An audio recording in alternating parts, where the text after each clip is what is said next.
Are you tired of struggling to get great guitar tone? It can be frustrating to feel like you're always chasing after that perfect sound, but really never quite getting there.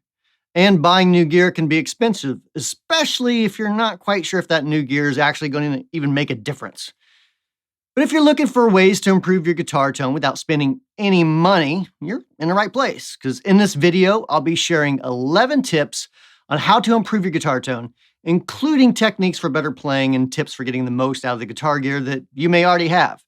So if you're looking to make the most of what you've got, hopefully these tips will help you. In this video, we'll be covering two main areas, technique and tone. First, let's dive into some easy techniques that can help you improve your guitar playing, which will ultimately make you sound better. Let's start with technique. One of the most important things you can do to improve your technique is to get comfortable with picking, hammer-ons, and legato. These are all techniques that involve playing notes without picking each one individually necessarily. A great way to practice these techniques, though, is to use a metronome or a drum beat to keep time. I personally prefer using a drum beat in Logic, as it helps me feel the groove of the music and makes practice just a little bit more fun.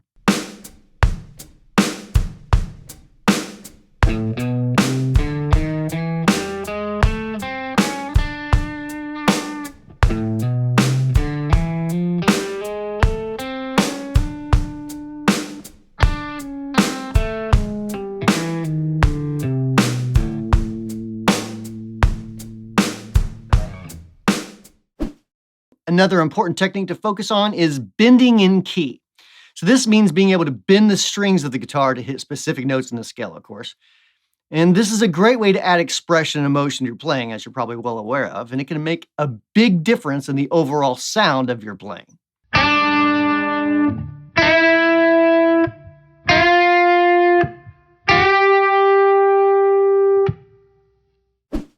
Vibrato is another technique that's worth practicing. And vibrato is when you slightly bend and release the strings of your guitar to create a vibrating effect. Try to make your vibrato sound like a singer's vibrato, though. Smooth and controlled. And try not to make it too fast or too slow.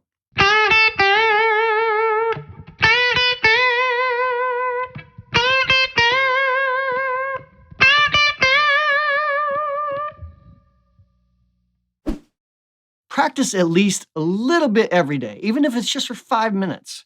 It's important to practice these techniques regularly, though. Ideally, at least once a day, to help them kind of become more ingrained in your muscle memory. It may not always be the most fun thing to do, but it's way more productive than just noodling around with the same old licks. Another key technique to focus on is playing in the pocket. This means being aware of the tempo and the groove of the music and playing in a way that sort of complements and supports it. When guitarists don't play in the groove, they can sort of sound a little sloppy and out of sync with the rest of the band. So instead, focus on playing within the groove to create a tight sound, which will create a better and more professional sound altogether. In fact, this is often a reason why some home recordings just simply don't sound that professional. For the next few tracks, I'm going to use a backing track that I've made, and I'm just going to put a couple different guitar parts to kind of give you examples of what we're trying to show here. So let's listen to the backing track, no guitars or anything first. It's real small.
Now let's move on to actual guitar tone. One of the most important things to remember is to not use too much gain. Often, we as guitar players have a tendency to crank that gain up. Many songs that sound like the guitars have a lot of gain actually don't, though. Take Van Halen or AC/DC, for example. There's not near the amount of gain that you might think is on there. And check out some isolated tracks here on YouTube as an example of that. While a little bit of gain is almost always a good idea, even on some clean tones, believe it or not, too much gain can just make the guitars get buried in the mix and overall not sound so great. But of course, as always, there are caveats. And as you're probably aware, some types of music intentionally have huge amounts of gain.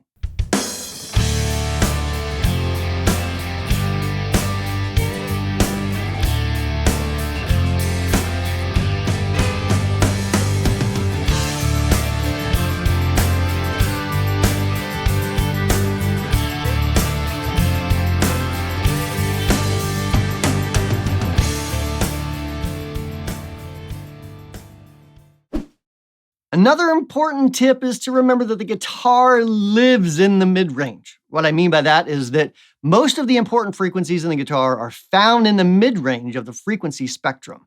Generally speaking, you'll only scoop the mids in specific circumstances because, as always, there are some exceptions to this rule, and I'm looking at you, Metallica.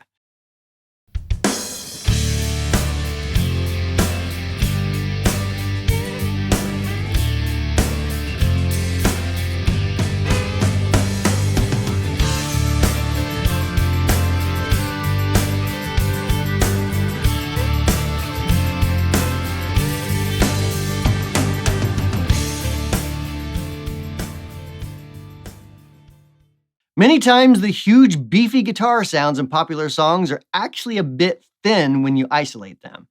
And when combined with the bass guitar, they sound much bigger and more full. Keep in mind, when recording the guitar, it's common practice to actually high-pass the guitar a bit to remove the lower rumbly sounds and prevent that mix from becoming muddy. Use delay and reverb strategically. These are effects that, of course, add depth and width and space to your guitar sound, but it's important not to overdo it in most circumstances. It can be tempting to put that new delay or reverb pedal you just bought on everything you're playing, but often unless the song was really designed for that, or if there's just too much instrumentation going on at the same time, the mix just becomes too busy. And there are caveats, of course. For example, quite a bit of praise and worship music is heavily dependent on those beautiful, edge-like delays.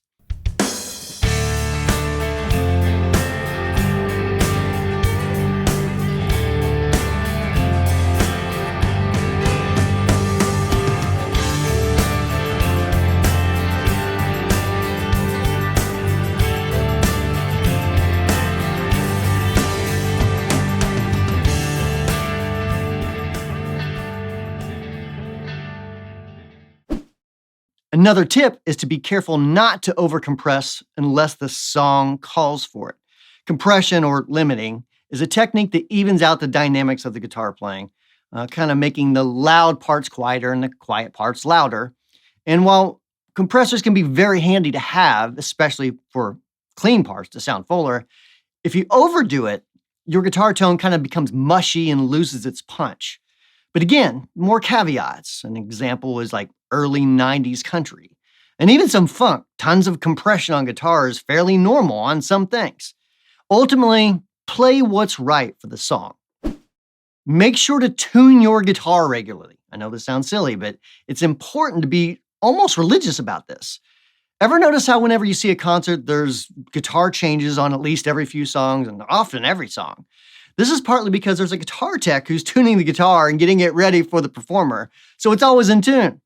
In smaller bands, it's common for the guitar player to tune in between songs while the front person's yapping away to the audience. Make sure your guitar is set up properly. This means that your strings shouldn't buzz when you play and the intonation should be correct. Intonation meaning like the accuracy of the pitches of the notes played at different places on the guitar. If you're not sure how to set up your guitar, don't worry, there's plenty of YouTube videos that can show you how to do it with just a few common tools. Or take it to a trusted luthier who can help you out. Properly setting up your guitar can really improve the way it plays and sounds, so it's definitely worth the effort. By focusing on these techniques and tips, you can improve your tone and become a better guitar player without having to buy anything. So thanks for watching. I hope you found this video helpful in your journey to improve your guitar tone and playing. Remember, it takes time and practice to get better. So be patient, stay consistent in your practice, and don't get discouraged if you don't see immediate results, because improvement takes time and effort. And above all, have fun. Playing guitar should be enjoyable. So make sure to keep a positive attitude, enjoy the process of learning and improving. As the saying goes, it's a marathon, not a sprint. It takes time and practice to improve your guitar playing and tone, but by staying consistent and focusing on the techniques and tips I've shared, you'll be on your way to becoming a much better player much quicker. Think of it like playing a sport. You have to work on the fundamentals to get better. If you found this video helpful, please consider subscribing to our channel, and don't forget to leave a comment. I love hearing comments from our viewers and answering your questions. So if you have any questions or thoughts about this video, please feel free to post them in the comments below. Thanks for watching, and we'll see you next time.